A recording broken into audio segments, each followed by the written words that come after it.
Welcome to Throwback Thursday, where we bring you a homeopathy hangout episode from our archives in case you missed it first time round.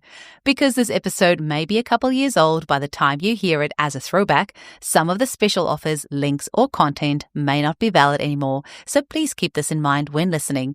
You're always welcome to reach out to us at info@eugeniekruger.com. Enjoy the episode. Today's guest is Koby Nehusthan from Israel.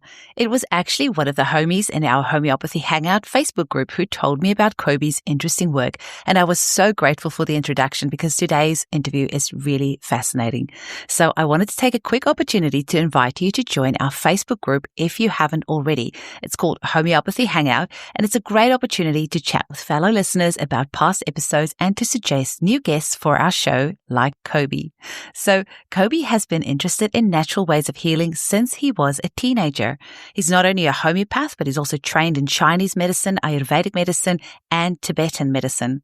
Today, he'll be sharing with us how our physical symptoms are an expression of an imbalance in our subconscious and how we can use homeopathy to help us grow to reach a level of growth and maturity to help us heal these subconscious imbalances, which then leads to better physical health. So we're hoping to do a follow-up episode for you in a couple of months with a bit more in-depth information on all of this. So do keep an eye out for that episode and make sure that you join the Facebook group for more information. To find out more about Koby, you can visit www.kobynehusthan.co.il. That's KOBYNEHUSHTAN.co.il, or check the show notes. Thanks for listening. Welcome to the Homeopathy Hangout, where we discuss all things homeopathy from around the world. And now my mum and your host, Eugenie Kruger. Hello, homies, and a very warm welcome to Homeopathy Hangouts. Today, we speak with Koby Nehusthan from Israel. I hope I said that right. Yes, you did. Welcome, Koby. Now, you have a really cool meaning behind your surname. You're going to have to tell our listeners about that. My name Nehusthan means the snake in the Bible, which Moses built up whenever the people did something wrong and they was bitten by a snake or a spider or a scorpion, and whoever washed the snake eyes become cured. And since then, the symbol of two snakes and the arrow in between is Nehusthan. In the Bible, it's the first reference we have in the history about homeopathy, which the story says that Moses throwing bitter wood into a bitter water and the water becoming sweet. And the Kabbalah scripture speaking about this story from the point of view of the God method of how to cure the individual, differentiating by man cure, which is God cure through cure, which means God cure through bitter into bitter and the water becoming sweet. And it's the first reference we have in the historical scripture, which are exactly as we're practicing it right now. So the name Nehusthan basically hold or encapsulated the meaning of homeopathy in its very basic terminology that likes cues like. That is seriously cool. It sounds like you were destined to be a homeopath even before you were born. I haven't planned that, but this is how it appeared to be. So tell us, Koby, how were you first introduced to homeopathy? My first engagement with homeopathy when I was 14. I came across an article in the paper which blew my mind at the time. The title of the article was "The Water Can Remember." And I was shocked by this idea that water can remember. I've read this article several times, and since that time, on the age of 14, the mystery of in which way the water can recall information struck my mind. And since that time, I was drinking water with the feeling that most probably the water contains some more information, which I'm nourished by that information. And I was trying to detect whether I can feel or whether I can see in myself any kind of a change after a glass of water to see if that glass of water contains some information which was hidden. After some time, I dropped this kind of awareness. And then at the age of 16, I came across the Journal of Medicine of Hahnemann, 6th edition. And I was trying to search in the book that time the answer for the question, in which way the water can recall knowledge. I couldn't find in that book that time. It was too complex, too difficult to understand, and I couldn't get the answer for this question. What is the procedure or the mechanism of the water who can recall knowledge? And this question from the age of 14 struck my mind, still my mind to this very day, the mechanism of the universe that the water can recall knowledge. The main question which I had at the time is, what is the quality of the knowledge which water can remember? And what is the quantity? To which degree? What is the amount of information which water can recall? Later on, I came to homeopathy when I was approximately 25. I was studying acupuncture, and then in that 4 program, there was also some seminars of homeopathy which was included. Then I came more deeply into it, again, with the question, how water can remember. Then at the age of 26, 7, I met Vithoulkas. And since then, this is what I'm doing. I saw him, we have a talk in Israel. Later on, he declared that he have a 4 program in Greece. And then I took that program. And since then, this is the main thing which I'm doing. I'm doing homeopathy. As a result of meeting Vithoulkas, who was a teacher to this very day. He's somebody who is quite an amazing individual. He was the one who opened the door for me to practice homeopathy as I'm doing right now. The question of how water can remember is a question which is still have a mystery behind it. Although the many years of investigations through either scientific approach or either through spiritual Kabbalah, scripture, and Eastern scripture and so on, there is a mystery here which remains still, I would say, unrevealed. It's really an amazing thing. The mechanism of the water which can encapsulate knowledge to a degree which will shift the human organism. Later on, I was evolving in my own website. I was teaching myself homeopathy. I was trying to show how every remedy starts basically with the sensation and print or the vital force within the water. I have divided every remedy into 4 categories, in which the first category of how remedy produces an impact is because of the changeability of the vital force and the way the vital force is recalled within the water. Which means, although I evolved system of analysis of the remedy through 4 degree, where the first part will be vital force, dynamic and mechanism, and then it will lead into physical symptom, and then it will lead automatically into emotional changes. And then the 4th degree will be how the mind form an attitude which give reasoning and explanation to the inner changes, which means 4th level to the remedy.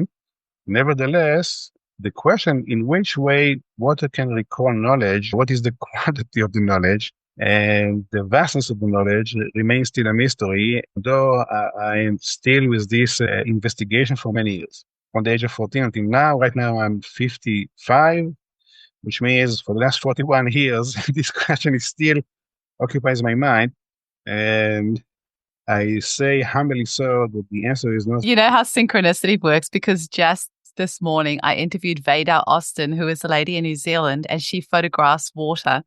And she's put out some incredible work. And amongst things, she's also put homeopathic remedies in water and then photographed it. But she says that she's grappled with that same question. And she actually puts a petri dish of water next to her bed while she's sleeping at night. And then the next morning she'll freeze it.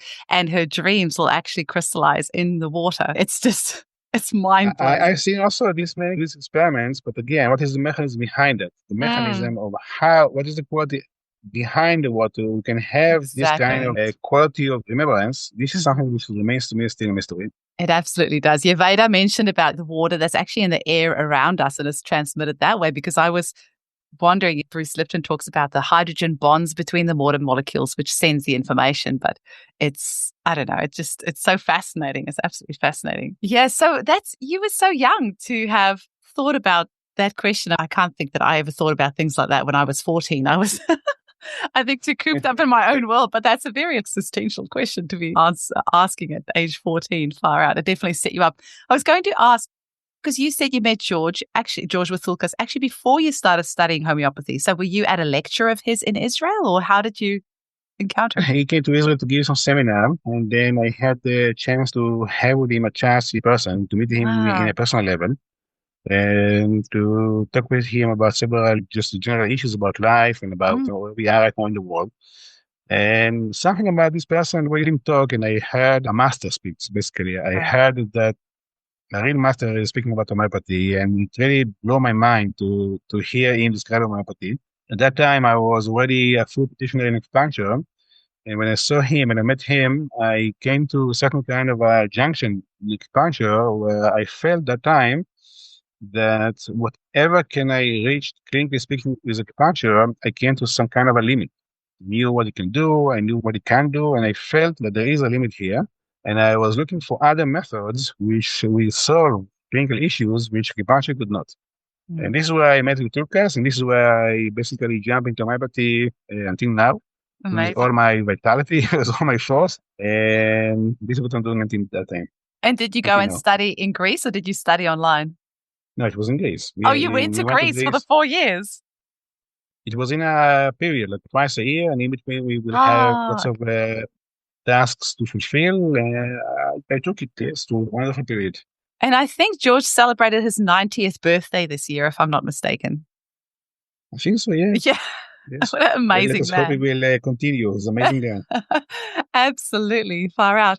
Now, I have to ask you, Koby, what is homeopathy like in Israel? I put out the message in a few Facebook groups a few months ago because I really desperately want to find homeopaths from all areas of the world. And I was so excited when one of the listeners put me in touch with you. What is it like over there?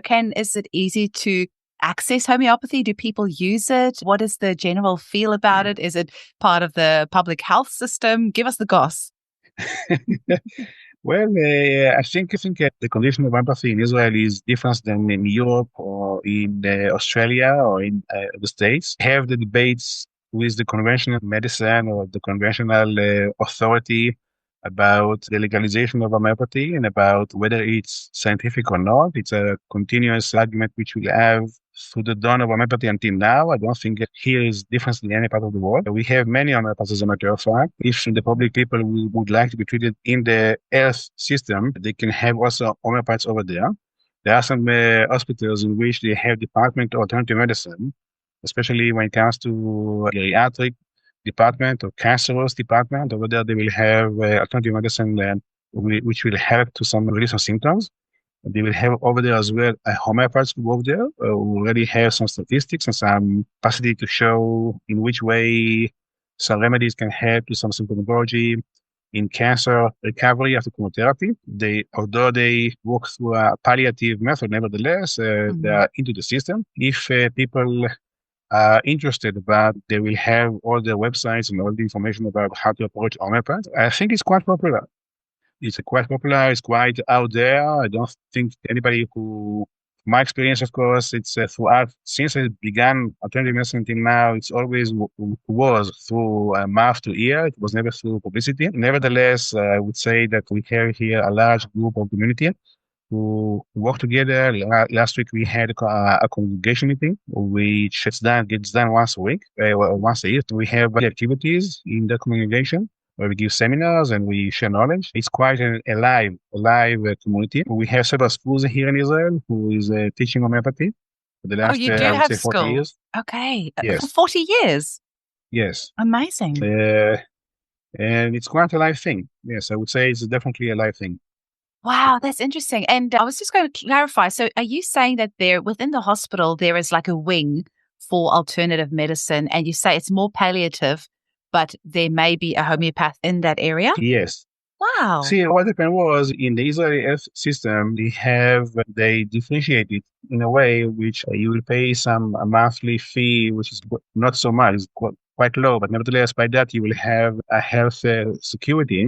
And like a health insurance. I would say, that's right. And approximately 20 years ago, the medical conventional system totally, nowadays and those days, were totally against the whole idea about what is alternative medicine because of the debate whether it's scientific or not. But nevertheless, it came out from the people. The public demands it. And then it came to a degree of demand where the conventional dynamic could not refuse it anymore because of economic.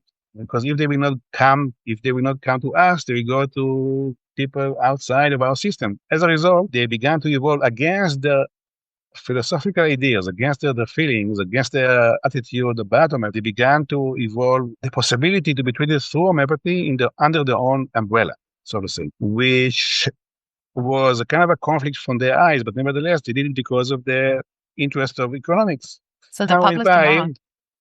Yes, and as the time get by, also in the hospital, they saw that there is a demand within the hospital to be treated by homeopathy. As a result, they allow homeopathy to be a part of a palliative dynamic where the conventional doctors are controlling it or observing it, or when it comes to chemotherapy or to some kind of other diseases, which will be treated mainly through conventional medicine alongside homeopathy.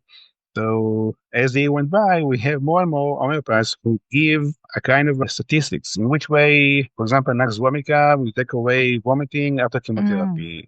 Which degree? In which way Ipecac, Ipecacuana will take away nausea in female which are pregnant. We have also diabetes within pregnancy and so on like this. So we have a whole statistics of remedy which is more palliative, but nevertheless they are done throughout the observation and the prison-like mind of the conventional medicine. That makes me so excited because we have none of that here in Australia. And I don't know what you guys, obviously your general public there are just more, I don't know, standing up for their rights a bit more or something, but the Aussies here are very complacent. And we need more of them standing up and demanding that we have natural medicines as part of our public health system. And if it's palliative in hospital, that's fine. I'll take that. Just get our foot in the door and we can always go from there, because a few years, or even if it takes a couple of decades, whatever, if we can get our foot in the door, help these people in palliative care, let them have their chemo drugs if they want. We'll give them homeopathics alongside so that we can get our statistics up, and then down the track show evidence of how homeopathy has been able to help, and then we can get our foot a little bit more in the door. But I feel like we need to start making those little baby steps into the conventional system and supporting using homeopathy to support people who want to go the mainstream way, because if we don't do that in 20, 50, 100 years' time, we'll still be where we are now. But we need to make those little baby steps over here. So you're getting me very excited by, saying this. The condition in Israel is that we are here, a very small country with not too many population, which means it's a very condensed and intense country where the majority knows the majority. At the end of the day, we are all like one gang. So if there is a certain kind of a wavelength from the people, like there would be too many people who ask for example, for homeopathy, the conventional system would not be able to refuse it because it's a friend of a friend, it's a cousin of the cousin. At the end of the day, we're like a kind of a matrix that everybody's connected. Absolutely. It produces certain kind of an influence that if the majority will require certain kind of a treatment, for example, the rest, even they are totally against it, won't be able to refuse it. Exactly. And homeopathy is so cost effective. We could be saving taxpayers billions of dollars by introducing homeopathy into the public health system. That's the part that really frustrates the hell out of me, is we can save so much money by using homeopathy, and that money can then go into better education and paying our public servants better or anything else. But that's a topic for another day. So it's interesting that you came from that acupuncture background as well, because there's a few other homeopaths like Hilary Dorian and I think Ian Watson and a few others that came from that acupuncture background as well. And a lot of them have said they got to a point where they felt a little bit stuck, and then homeopathy gave them the answer that they needed. But of course, actually having that acupuncture background, do you find that has really helped inform you and really complemented your homeopathic studies? Just before entering into this question, I would like to share with you that last June I was concluding a 4-year program in Spain about acupuncture, which I was conducting the 4-year program of a whole series of acupuncture teaching, where the main theme of that 4-year program was what we call the Tower of the Point. Tower of the Point means that you have the detective diagnostic method, how to kind of understanding what is the junction where you are right now in your life, either physically, emotionally, or spiritually. And then to choose one point only, this one point is described by its name, and the point is describing through the name the junction where you are spiritually, emotionally, and physically. Then you apply only one point, and that point basically opens up the life into a new field. It's called the Tower of the Point system, which is the origination of acupuncture through the scripture. The scriptural acupuncture originally described this method, and later on through the ages, there were more and more layers of how to apply it, which means what we did in this 4-year program was the homeopathic version in acupuncture, how to choose one point alone, which the name of the point will describe where you are existentially, and will open up the door for the continuity of the evolution of the flow of life to the next stage, which is a kind of a homeopathic thinking. I did a whole cycle where I began originally, as a matter of fact, I began my journey as a healer by what we call healing. I was treating people through transmitting energy through my hands when I was 17. I began to be a healer when I was 17 already. Wow. I had a clinic when I was already 19. Uh, and then I introduced to acupuncture when I was 21. Then I was studying that basically because of the interest about the range of possibilities which it gives. And then when I came into homeopathy, of course, the knowledge which I had in the background about the human organism, how it is described through the point of view of the meridian system or healing system, the chakra system was there. And then as a result, I continued to evolve further. Right now, the main thing which I'm doing, as I was sharing with you before, as a result of the accumulation of all this knowledge, I formed. As a matter of fact, it began to be formed already when I was a teenager. As a matter of fact, but it was gradually on a very, very gradual level. It continued to collect information from all different kind of sources, either Eastern, Western, ancient, new, whatever. And gradually it came into a system in which I have analyzed, dissect the human organism, which came down even to the cellular dynamic and into the biochemical dynamic of the organism. Not to mention, of course, the organs, the kidney, heart, function of the senses, the function of the hormone system, the nervous system, and so on, and how each system, organ, that which comes down to the cellular biochemical changes in the body, as a matter of fact, a shadow-like representation of emotional and spiritual dynamic which came beforehand, which somatizing itself into the human organism. Where the human organism at the end of the day is the end result of some dynamic which began several stages beforehand, which end up in the way the human organism is formed and appear right now. And why is important? Because whenever we see a very simple symptom, for example, you see a symptom, a lower back pain which radiates to the right foot, or you get a stomach pain after food, after you eat a food, any kind of food, or you have a phlegm after drinking a milk, and so on. All these symptoms are not physically based. They are not physically based. They are the physically based symptoms which we see in the clinic, all of them throughout the range. Right now, I don't have the full capacity to open up why I say it in this kind of a totality manner, but I stand behind the statement. Throughout the range, all the physical symptoms are not physical. They are the end result of spiritual mind emotion dynamic, which came beforehand, which ends up in the symptom, which means there is a possibility in which in the clinic a person who will tell you, look, I'm having a migraine of so and so kind, and that's it. And he will not be able to elaborate more than that, which means he won't be able to elaborate about fears, the way life he lived, which led to a migraine and so on. Nevertheless, the symptom and the way the symptom appear will tell you the whole story, which the person cannot tell. And why is that? Why, in which way we have that capacity to translate physical symptom into an emotional, mind, or spiritual reality? It's because body-mind connection work in such a dynamic in which once a person is going through certain kind of experiences, and the person does not have within him or her the inner capacity to relate to that experience or to digest it from the point of view emotional understanding. Immediately, this kind of an experience will translate it into physical symptom, who is correlated to the emotional dynamic, which was unable to be met or to be recognized or to be worked out, which means the body works in such a way that once a person is unable to go through certain kind of an emotional challenge, that challenge will be automatically speaking, because of body-mind connection, the psychosomatic dynamic, will be automatically become physical to the correlated organ or system or cellular dynamic to represent and hosting this emotional, mind, spiritual dynamic.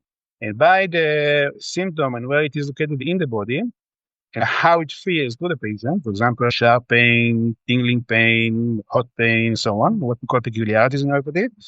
All this will give us the reality which produce that symptom, which the person cannot elaborate. Now, why the person can't elaborate? Because that was the origination of the dynamic who led to physical symptom. The person was facing kind of a challenge in which the person could not face that challenge. As a result, the experience somatized into the correlated physical organ, which encapsulate that experience until the person becomes more mature, more ready to be able to face that challenge. Which means the physical symptoms are what we call the subconscious dynamic of the human organism, the unconscious dynamic of the human organism, which all the symptoms throughout the range, the unconscious of the things which somatize from emotional dynamic to the physical dynamic, waiting for the person to grow, to become more prepared, more with maturity. Once the person evolves that maturity, the symptoms will become cured.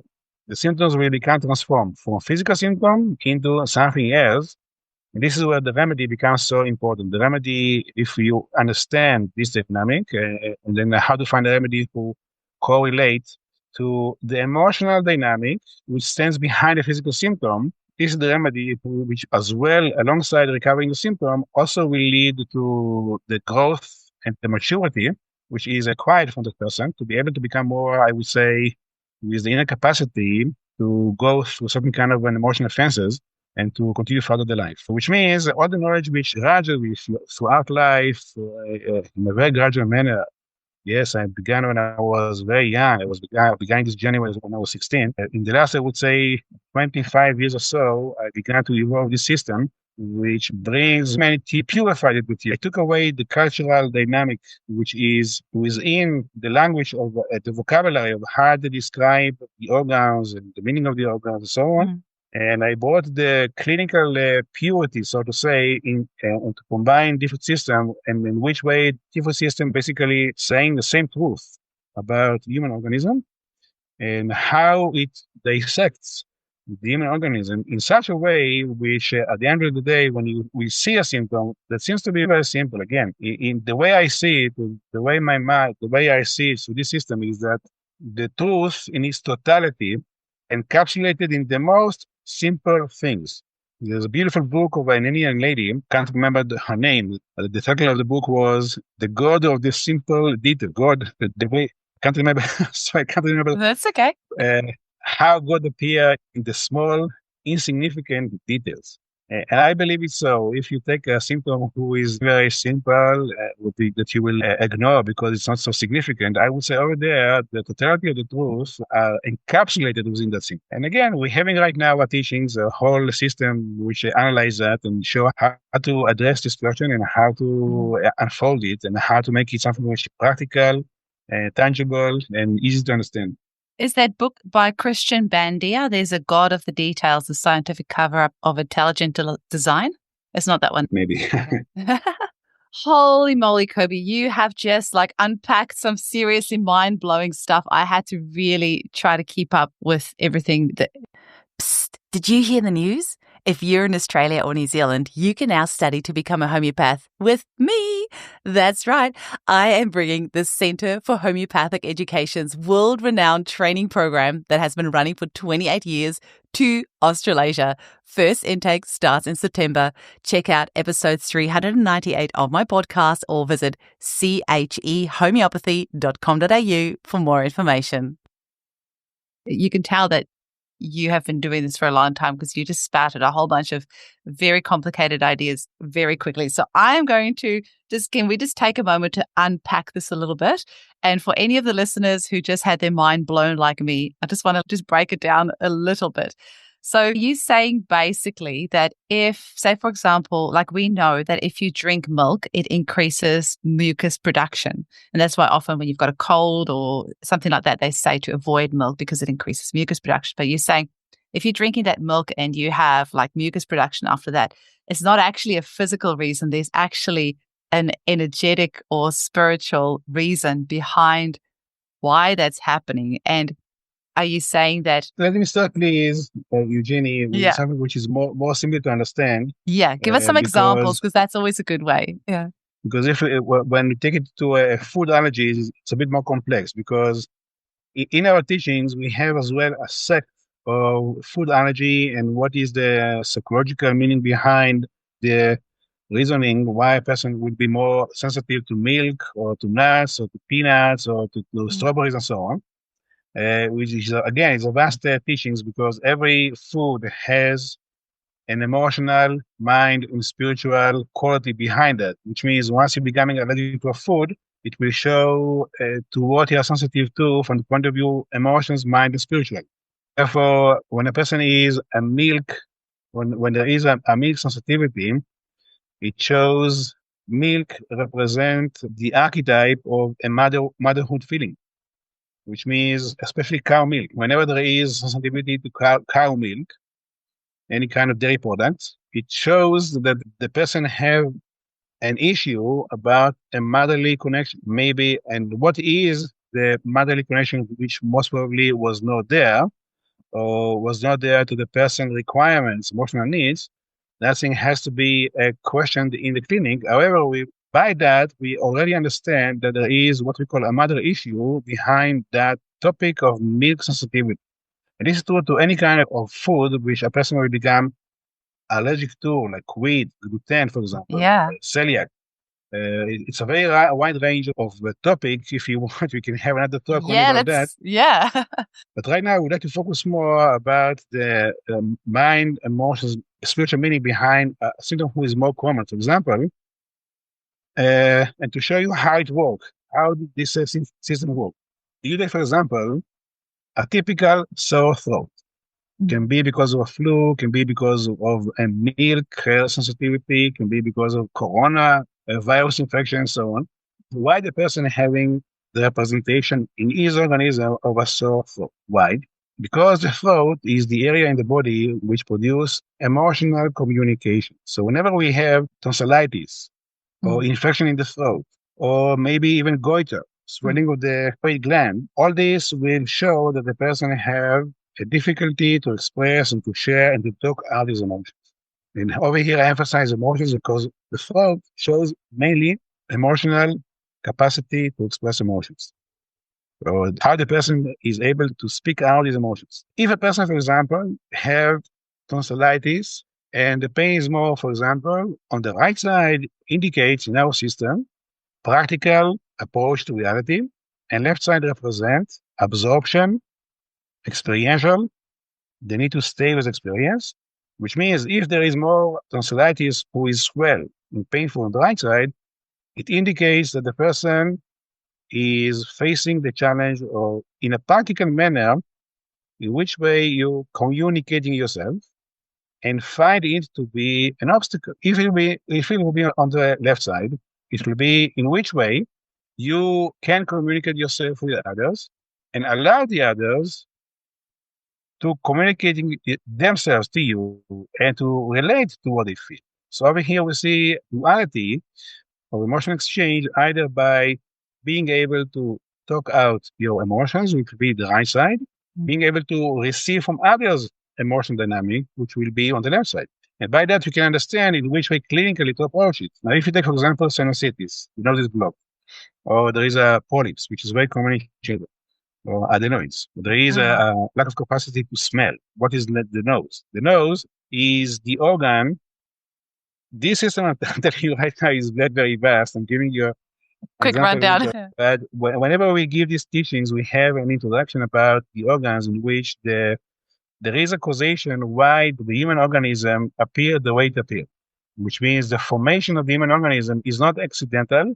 And it's not only genetics, it's also genetics, but not only genetics, which means the morphological dynamic of the way the nose appear gives the indication what is your strategy, what is your way of how to balance yourself and to find yourself when it comes down to exterior communication, in which way you're communicating yourself with the exterior environment, either a social environment or concrete environment of the climate. If the nose is blocked, because of adenoids, polyps, or sinusitis, it means that you don't want to communicate. It means that there is in you an aversion from the idea to communicating yourself to the outside environment. In the very majority of the cases, it's not be a climate. It will not be a climate dynamic of will. Conventionally speaking, this is what they will say. You have allergy to the spring, to the fall. But as a matter of fact, once we have a blocked nose, can be because of phlegm, can be because of adenoids. It will be because of refusal to engage either in your family environment or in your social environment because of some difficulty of social dynamic on which you can't find yourself into it. As a result, the nose responsible, organically speaking, to find the right balance between your kind of vitality or energy alongside the others becoming blocked. So, which means whenever we see nose which is blocked, either in children or in adults, we see it represents an inner life which is very sensitive, very delicate, which can't find itself when it comes to social engagement, which means the remedy that we will give, we take this into consideration, not so much if there is adenoids or polyps and so on. We will take more into consideration that there is an individual who is very sensitive, which for him, engagement with people can be offending, can be with a hurt feeling, can be with she or he becoming damaged emotionally whenever they have to go outside themselves and to be in a communicative manner. As a result, the physical somatization is blocked nose to represent that emotional dynamic, but the remedy will have to include within it the inner reality of which the symptom represents. Now here, there is a thing which I would like to say it once more. Many people who have physical symptoms will address to you as a therapist the physical symptoms without the emotional reality behind it. This is the reason why it was turning into a physical symptoms. Because there is an emotional challenge which they cannot address at the moment. As a result, body took the symptom and somatized it into a physical symptom that indicates that emotional challenge. Which means what I'm saying is that in the clinic, the very majority of the patients can't even see in themselves this difficulty, and this is how human organism is operate to avoid if the human organism will have on a daily basis to give inner feedback or inner reflection about the emotional challenges which you facing day by day, a person won't be able to continue further his life. It's too difficult. As a result, becoming physical. And the physical body preserve these challenges until you become mature enough, until you become, I would say, with the capacity to be able to face these issues in a way which is progressive. So what I'm saying is that in our way of thinking, once we see a physical symptoms and the person cannot elaborate anything about himself from the point of view of emotions, in this case, I have very often a person who can look, whatever I'm coming to you, leave emotional aside, I don't have them. Leave my mind, I'm okay. The only thing which is coming to you is because my nose is stuffed because of cigarettes. I already know, from my way of thinking, that this person is a very highly sensitive individual, which for him, social engagement produces emotional hurt.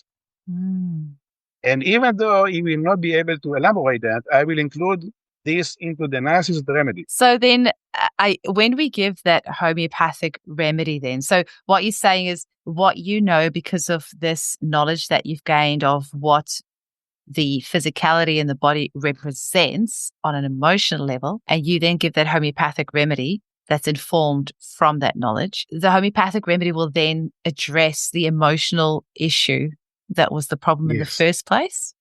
Okay. Yes, so you have to.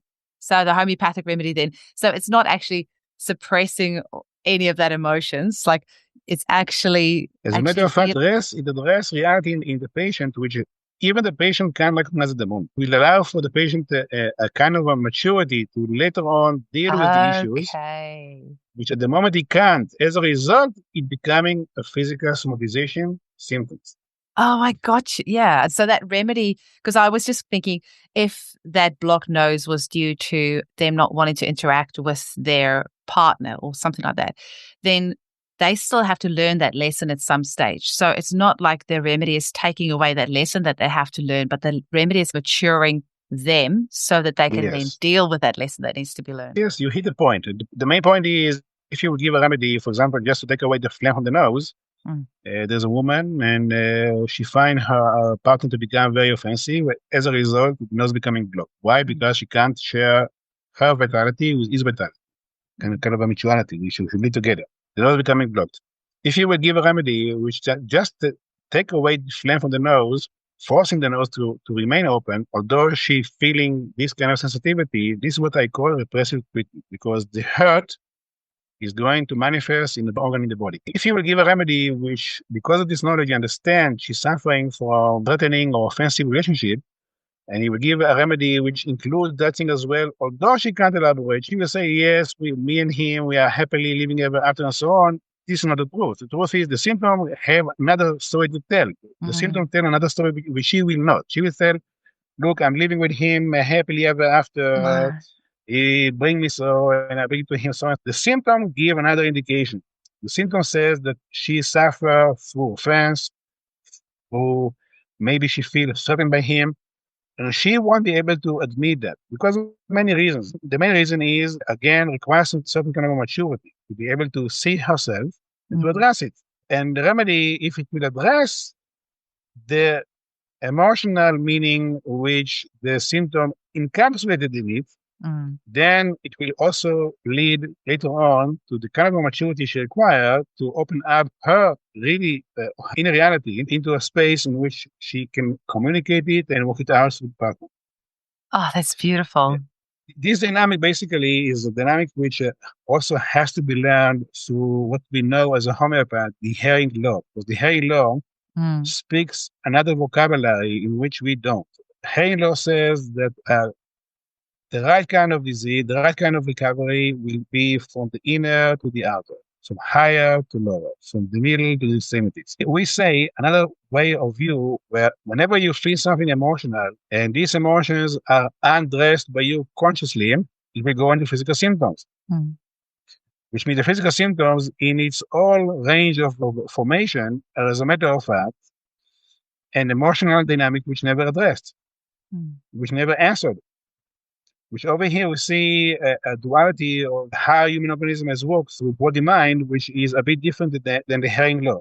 Maybe we will have another time in which we will open up the keys to understanding, and I will show you the subtleties and in which way the hearing law and the body-mind psychology have another kind of dynamic, another kind of rules, how to understand. I would say that our system that give a whole explanation, very thorough, nothing in our net of understanding is missing, I would say. Always there is more to have with more clarity, but the very basic things for a full understanding is there, is the very clear description that gives a very clear analysis to the emotional dynamic, which was the origination of any physical symptom, and how it will shift from emotion into physical and vice versa, and in which way it's differentiating itself from the hearing law. Whereas the way it is a bit different. This certainly is a very important to understand, because as you go into clinical dynamic, where hearing law will appear as a progressive or regressive treatment, and when it shows the progression of the person to be able to become mature enough. Again, when I say mature enough, what stands behind that is the basic understanding that you are here for a reason. Human life, by definition, is not an accidental phenomenon. It's not because it happened phenomenon. There is a reason why you are here, any individual, given individual. There is a reason why you are here. And the reason why you are here has in it certain kind of a life dynamic, which also involve things that you will have to go through. And also it will go alongside that, the reason why you look the way you look. The way you look also, from the point of view of the morphological dynamic of your body, is also a dynamic that holds in it the causation and the reason why you are here. And if the reason why you are here find an obstacle to fulfilling itself, this is where you will have an emotional challenge, which means the symptoms that you will have, as a matter of fact, all of them throughout the range, they are clues, they are signposts, which starts with the origin why you are here, and the lack of fulfillment of that origination. And this dynamic is a dynamic which is not fully addressed by the hearing law. It's more addressed by the principle of body-mind somatization, as I was explaining before. The system that we are evolving the last, I would say, 20 years, the origination of the system, what originates the thinking behind this way of thinking, is that you have a reason why here. As a result, there is for you a path, which is an individual path. And if that path is fulfilling itself, there will be no symptoms. And if this path is unfetched by you, there will be a symptoms. And the symptoms will show to you like a mirror light where the path is stagnated, where it's blocked. What are the symptoms? In many cases, it also give you the information what has to be done, the work which you should do, the kind of inner work you should do to take away the obstacle. Inner work has many variety how to approach it, but one of the basic ways how to approach inner work, I would say, with homeopathy, it can't work. Why? Because homeopathy allows the maturity, which later on allows the person to have fruits in the inner work. People who rely on the coach of psychology for 20 years or so, and at the end of 20 years, you know about the complexity, the all details, but nothing have changed. For Christ's sake, nothing has changed. Every homeopath has stories like that of a client coming to see. Once you give the remedy, what the remedy does, it allows the inner work to have fruit. So over here, homeopathy is very important to the journey of a human life. And the symptom, from the point of view of homeopathy, will give you the clues where the journey is basically stagnated. And also the symptom will encapsulate it with the symptom, within the symptom, the knowledge of the inner work which the person has to do because of the location and the formation and the sensation and the appearance of the symptom. All that will give you the indication about the inner work which has to be done. That is so interesting. I'm almost too scared to ask you because I was just thinking, as you're saying, I'm thinking, I have no symptoms. I must be in alignment, but I do have this left hip that's been annoying me. I had a big fall on it a few years ago when I was mountain boarding, but it's just this left hip. And I think, is it the left side that's feminine and the right side is masculine, and one side is the right side about receiving and the left side about giving or something like that? So I think I'll have to go investigate my right hip. Oh, sorry, left hip. It's my left hip. Oh, that's so interesting. Do you find that people sometimes ask you if you're a mind reader or if you're psychic or something like that? Because you're obviously reading the symptoms of their body, and then do you ask them then if it's on the left? What I'm explaining to you right now have certain kind of qualities, which always I reminding myself since the very moment I began to deal with this, and also when I'm teaching, this is the first thing which I'm saying to my students about that, is that this teachings is not an academic teachings. It's not an academic university teachings, which means it's not a dry teaching. It's something which has two purposes. One is for you to have a mirror-like reflection where you are in your journey dynamic. And later on, it's also for you to have a clinical tool.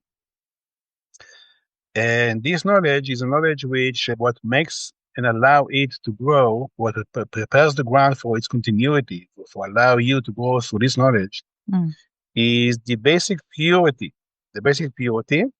which you need to have when it comes to this knowledge. Why? Because this knowledge touches the root directly.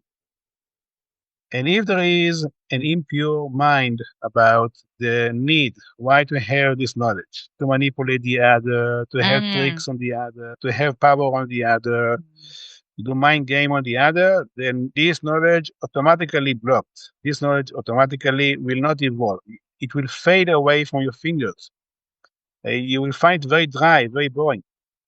And many people in our culture, they're sick for this kind of quick things, like how to read faces and how to read body language and so on. So they will have tools, how to read the other, and by that to manipulate the other. I totally against it. This is something which, for me, is totally against what I'm doing. This teaching, which I'm telling you right now, they are opening only in one atmosphere, in one space alone. Otherwise, it won't be open at all. I never made any usage out of it. If you will, once more, it won't be able to evolve. And the only field on which it's open, it's only in the clinic. This knowledge is really totally for the sake of evolving the others and allow the other to become more in touch with himself or herself. So the journey and the causation why you are here, becoming once more open up. Because of any other reason you will do a usage of this knowledge, the knowledge become closed, become dry, become meaningless. It will not work. It will not give you any real answer. This knowledge is a knowledge which originated from some sources which have certain kind of qualities. One of them is basic purity. And if this purity is not there, the knowledge automatically closed up, which means there is something here which is quite magical, as a matter of fact, and purity is a part of it. If there is no purity in your mind, why you're doing this, for what purpose, where you will not use it. You will be tempted. Use it, I don't know, to do some kind of things. If you do this, the knowledge becoming detached from you, away from you. Wow. And again, this knowledge is for what purpose? When I say knowledge, to what I refer to, existential knowledge that give you a reflection where you are in your journey, who relate to the causation, why you are here, what happened in your life which did not allow that journey to continue further, and then how to unblock it, how to once more reconnect to the basic causation why you are here as a human being. And the symptom, all about them, throughout the range, will show you a very precise mirror-like reflection where you are in your journey, the stages, and then what has to be done to take away the obstacle so the journey can continue further. Koby, where can we learn more about this? Here. Have you got any books or any courses, like is it just for homeopaths, or is it for anyone that wants to learn this technique? Like, how can we find out more about this? I'm teaching this in Spain for the last 10 years. Over here, I teach in Israel for the last, I would say, 5 years. I have in my website around 250 articles about this. Oh, wow. Which in Hebrew, unfortunately. Oh, yeah, that's right. I keep forgetting that part. You gave me a challenge. I have given you a challenge. Yeah, you need to you need to be able to get this in a book or a format that we can use. This knowledge is for the homeopath, but more than that, is for any person who understands that human life is not an accidental phenomenon. Which means this knowledge is for everybody, for humanity, for the human race. It's not for, but as well for the therapist, either homeopath or either other kind of therapy who will have this knowledge. They will be able to have what we call a shortcut to the very, very basic essence of the causation. Why there's a human being, why there's a symptom, and what is the meaning of the symptom, and then what it means about the person. And later on, the symptom usually also gives the understanding of how to relate to it. In alternative medicine, if you take the whole range of alternative medicine, like from healing, Reiki, Shiatsu, acupuncture, of course, homeopathy, the main thing which is lacking in our alternative medicine methods is the clarity of the mind. If you have clarity of the mind about the symptom, as Annaman was saying this, if the physician clearly perceives the things which has to be treated.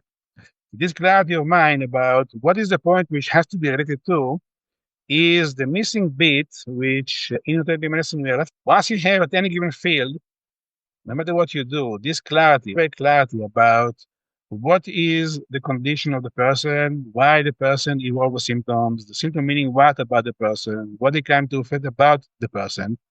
It will also give you automatically the inner tools how to address it, either through healing, acupuncture, and of course homeopathy. So this knowledge is for anybody who is understanding that human life is not accidental. It has purpose and position. And the healing dynamic behind that is to allow that causation to appear in a full appearance in human life, which of course have as well certain kind of ramifications, which maybe we'll address another time. I'm thinking we definitely need a part 2, 3, and 4. And I'm going to put the intention out there to the universe that somebody's going to be listening to this podcast and is going to reach out to you and translate all that Hebrew text into English and compile it into a book, which the rest of us can enjoy, because this is absolutely fascinating. Thank you so much for your time, Koby. Can you quickly tell our listeners where they can get hold of your work? It will be in the show notes as well, but just how you'd like people to get in touch with you and the work that you do. There is my own website. Over there, there is information about the mail. My mail is there. My phone is there. Anybody can send a mail or a WhatsApp to anywhere in the world. We're having here in Israel several courses about the things which I explained shortly right now. These courses can be done anywhere in the world because of the Zoom and internet and how the world become a small village. So we can have either lectures or seminars which basically show or elaborates this path in a clear, tangible manner. And if anybody out there who is listening to it, who wants to get in touch, the next stage, please contact us. I just quickly popped onto the back end of my podcast where it tells you the statistics and stuff. And I've had 23 listeners from Israel this month. So there are 23 listeners in Israel out there listening to this podcast. So hopefully we'll add a few zeros to that after this episode. Oh, it was so fun chatting with you, Koby. My mind is literally blown. Thank you so much for your time. And I really look forward to speaking with you again. Thank you very much. I appreciate that.